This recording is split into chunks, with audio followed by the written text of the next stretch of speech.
Hey everyone, welcome back to Instagram Daily for Thursday! Yeah, that's right, it's Thursday! We've only been back for a few weeks, but it's already time for a Steam Banned game story. Fantastic. Yes, it will be a nice break from Anthem. Anthem! Not so fast, because this one's really is a doozy. We've already taken 3 showers this morning and we still feel really, really dirty. Yeah, we've had games with underage sex and school shooters get the axe from Steam, but the latest controversy bait is called Rape Day. Ugh.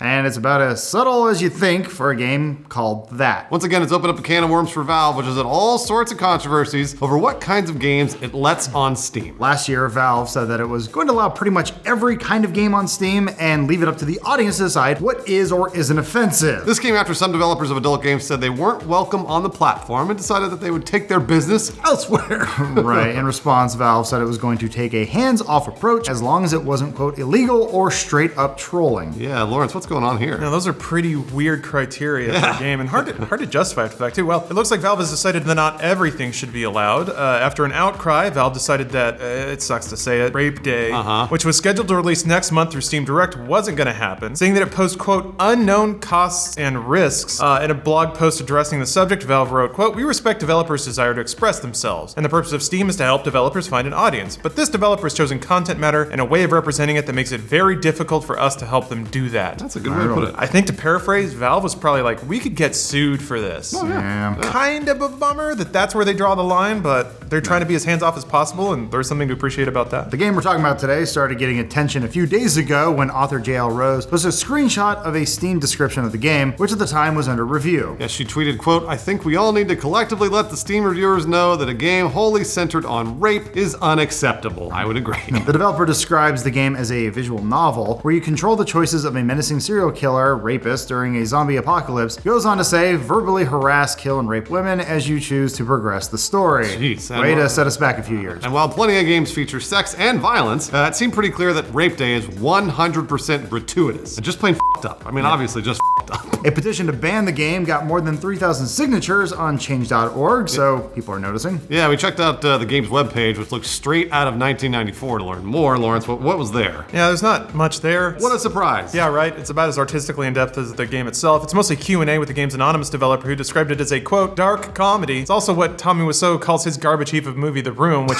is unintentionally comedic. I don't think that's gonna happen here, but also not the best creative company, really. How can they say this about me?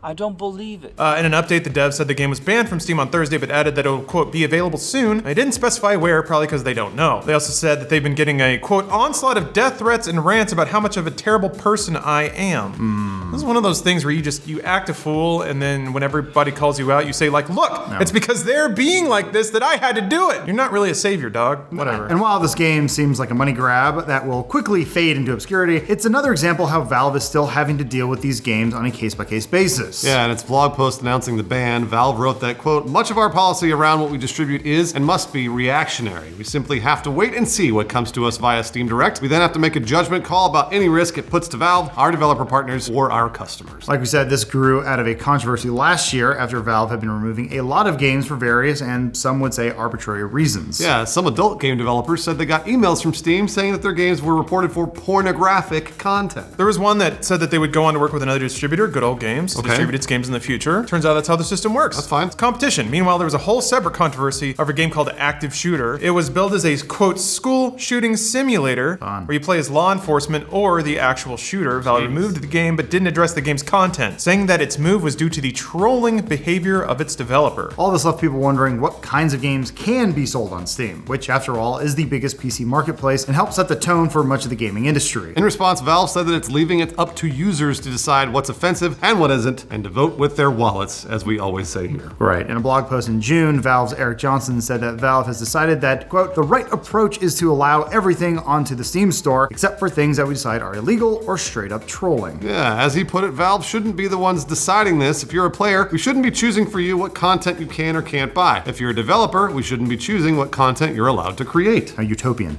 But Valve quickly realized that it wouldn't be that easy because in December, it banned games that featured themes of child exploitation. And as games like the one we're talking about today show, it's not always possible to stay hands off, and I'm totally fine with that. Yeah, of course, games are not the only industry that goes through this, right, Lawrence? Yeah, movies have been through this a million different times. This conversation is not not new, especially when it comes to the exchange between like ratings and what that can mean for censorship, and the idea that everyone should be able to express themselves even with something as odious as this.